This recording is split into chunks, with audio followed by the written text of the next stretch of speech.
If you're trying to decide the best age to file for Social Security benefits, using a Social Security break-even calculator can give you some important data to help you make the right decision. Now, if you're not familiar with one of these, this is a tool that helps answer the question, over your lifetime, which filing age will net you the highest total payments from Social Security? You put in an early filing age and then a later filing age, and the calculator shows you when those cumulative benefit payments would catch up or break even with each other. Now, I haven't always spoken favorably of these calculators because they do have some limitations. But after helping people work through the Social Security filing decision for a few years, I've come to realize that this tool does have its place.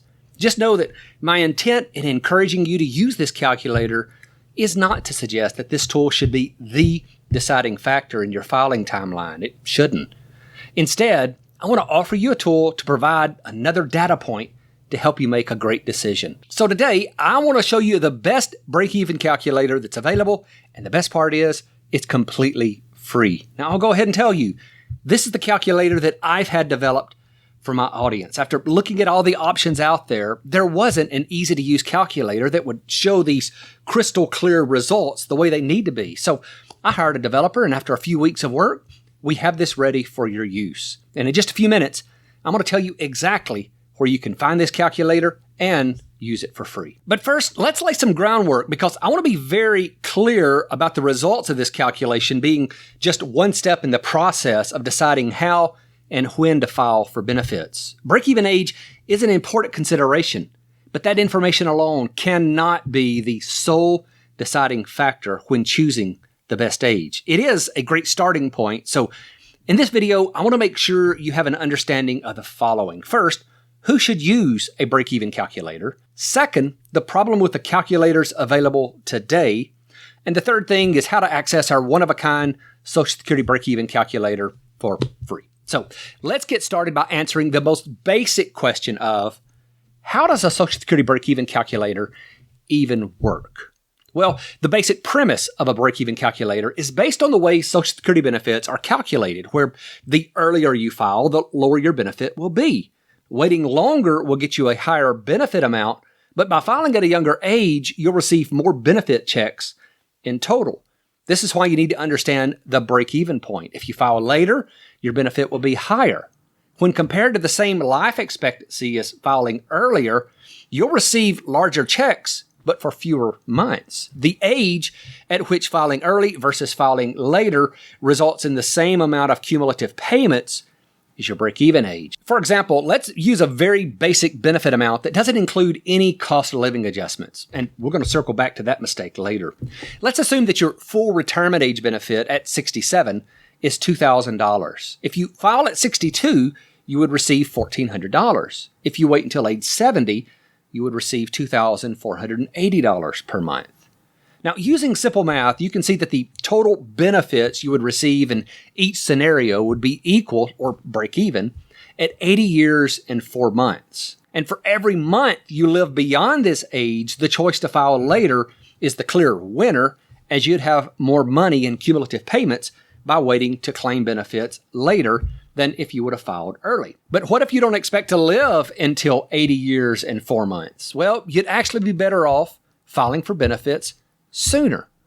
Now, a break-even analysis is much like any other financial calculator. There are certain variables that could come up and render the entire plan useless, and these calculators absolutely work the same way. There are inherent limitations, but that doesn't mean that the exercise is useless. It just means you need to understand the potential problems and not be overly reliant on the calculator you use. So when it comes to using a Social Security break-even calculator, there are two main problems you need to understand and acknowledge first.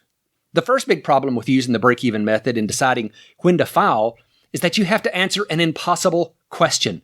How long will you live? Obviously, no one knows that for sure. The best you can do is make a guess, but most people are extremely bad at estimating their own lifespans. There are countless reasons for this, but one big explanation for why we can't reliably guess our own life expectancy is because selective retrieval of information from memory gets in the way. For example, there are studies that show that if a close friend recently died of a heart attack, you're probably more likely to think you'll also die early. So don't just rely on what you think could happen. Look at the data to make a more educated and rational estimate to avoid underestimating your own life expectancy. According to the Social Security Administration, current 60-year-old men will live until 83.4 years of age and women until 86.1 years.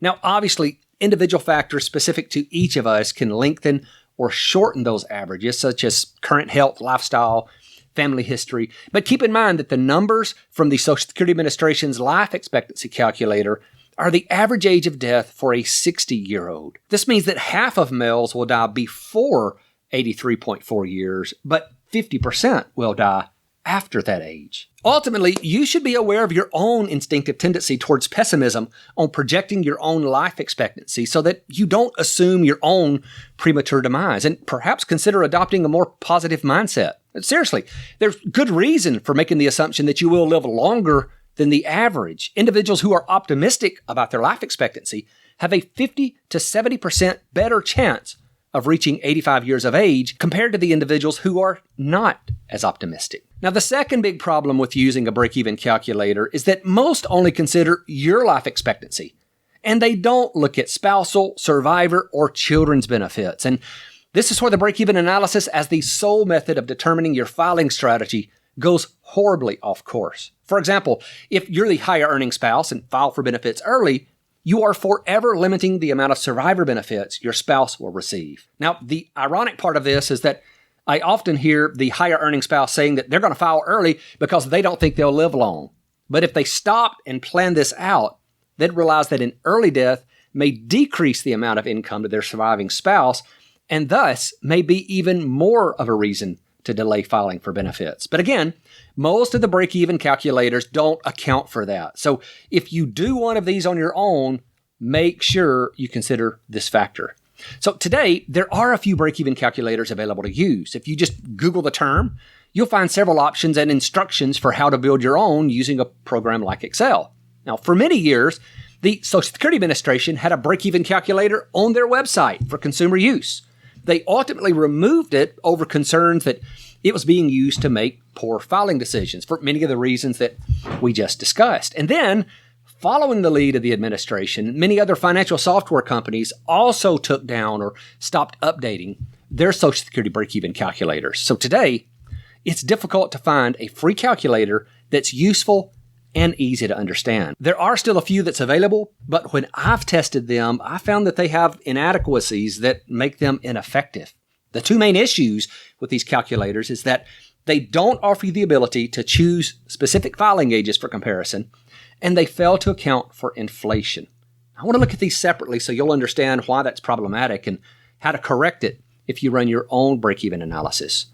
One of the basic limitations of most calculators is they give you no ability to choose various filing agencies to compare. Most of these calculators offer you the option to input the numbers directly from your Social Security statement. So age 62, full retirement age, and age 70, and that's it. Now, this would be fine if individuals only filed for benefits at those ages. But obviously, that's not how a real-life scenario works. For these calculations to be useful, you need to be able to compare your benefit across all filing ages down to the specific month. Now, the other big problem with both the calculators available online as well as the instructions given in most articles that try to walk you through a break-even calculation and setting up your own is the absence of inflation. Now, failing to account for benefit increases due to the cost of living adjustments skews the final numbers. To fully understand the impact of inflation, you need to understand how the annual cost of living adjustment applies to your benefit amount. When you receive the benefit estimate, it shows what the estimated benefit will be at certain ages without considering the impact of cost of living adjustments. So, for example, if you're 62 and your Social Security benefits estimate says that you're eligible for a $2,000 benefit at your full retirement age, that future benefit is expressed in today's dollars. If you filed today, you would receive a reduced benefit based on that $2,000. And if you waited until 63 to file, it would be the $2,000 plus adjustments for inflation for that year, minus reductions for filing early. Now, that same carries all the way through to 70.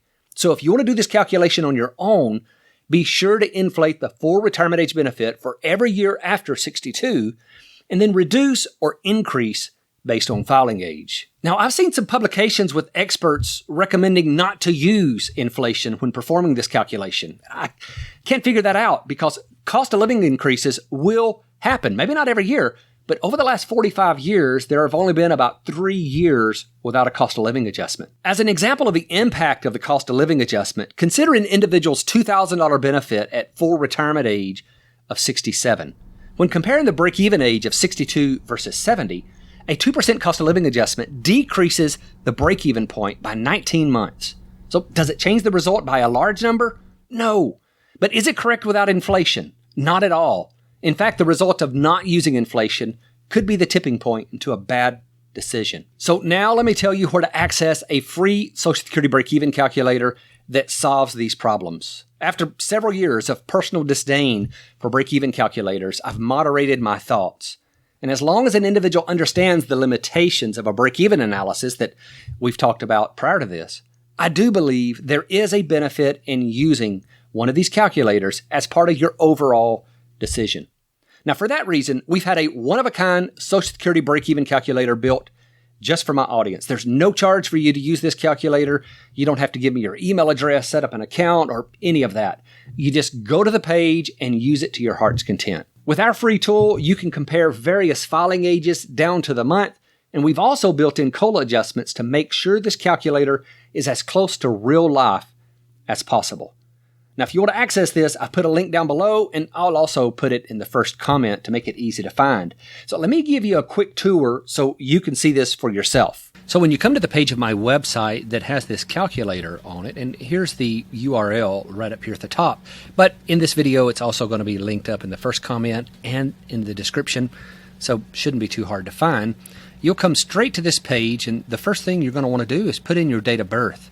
So let's just assume that January 5th, 1960 is the date of birth. And you may notice there's still a few things in here that the developer is working on, but we wanted to get this released as quickly as possible, get into the hands of the people so we could get feedback about some of the things that need to change. And already we know that this box isn't quite wide enough, and there's a few other things out there as well. Then let's look at benefit at full retirement age. Let's just say that's going to be $2,500, and we want to compare filing at 62 versus filing at 70. And let's just say that the cost of living adjustment, let's leave that at 2%. So you hit calculate, and it shows you clearly your break-even age is 78 years and 9 months. And then you can see represented here visually how filing early, that would be at 62, versus filing late here, how those two would catch up, and you could get an idea of what happens after that as well. Now, in a future version of this calculator, down below, we are going to have a table that will show you all of the results there. So look forward to rolling out future iterations of this as they come available. But you can change this cost of living and go all the way up to 10%. Just know I wouldn't. This is an estimated annual cost of living adjustment. And I know it's high right now, but the historical average is around that 2% mark. And that's why it defaults to that when you open the calculator. But we were talking about this in the video, how if you increase the cost of living adjustment, that continues to apply to those benefits that you're going to file for later. And needless to say, a larger dollar amount is going to grow faster. So let's just take a look at how this goes. From 78 years and 9 months, if you increase that from 2% to 5%, it lowers the break-even down to 77 and 2 months.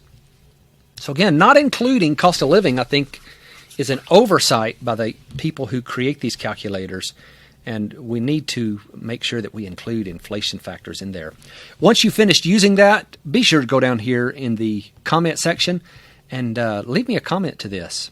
This is where we're getting all of the feedback for what we'd like to see changed, what you'd like to see changed, what's missing, just letting me know there.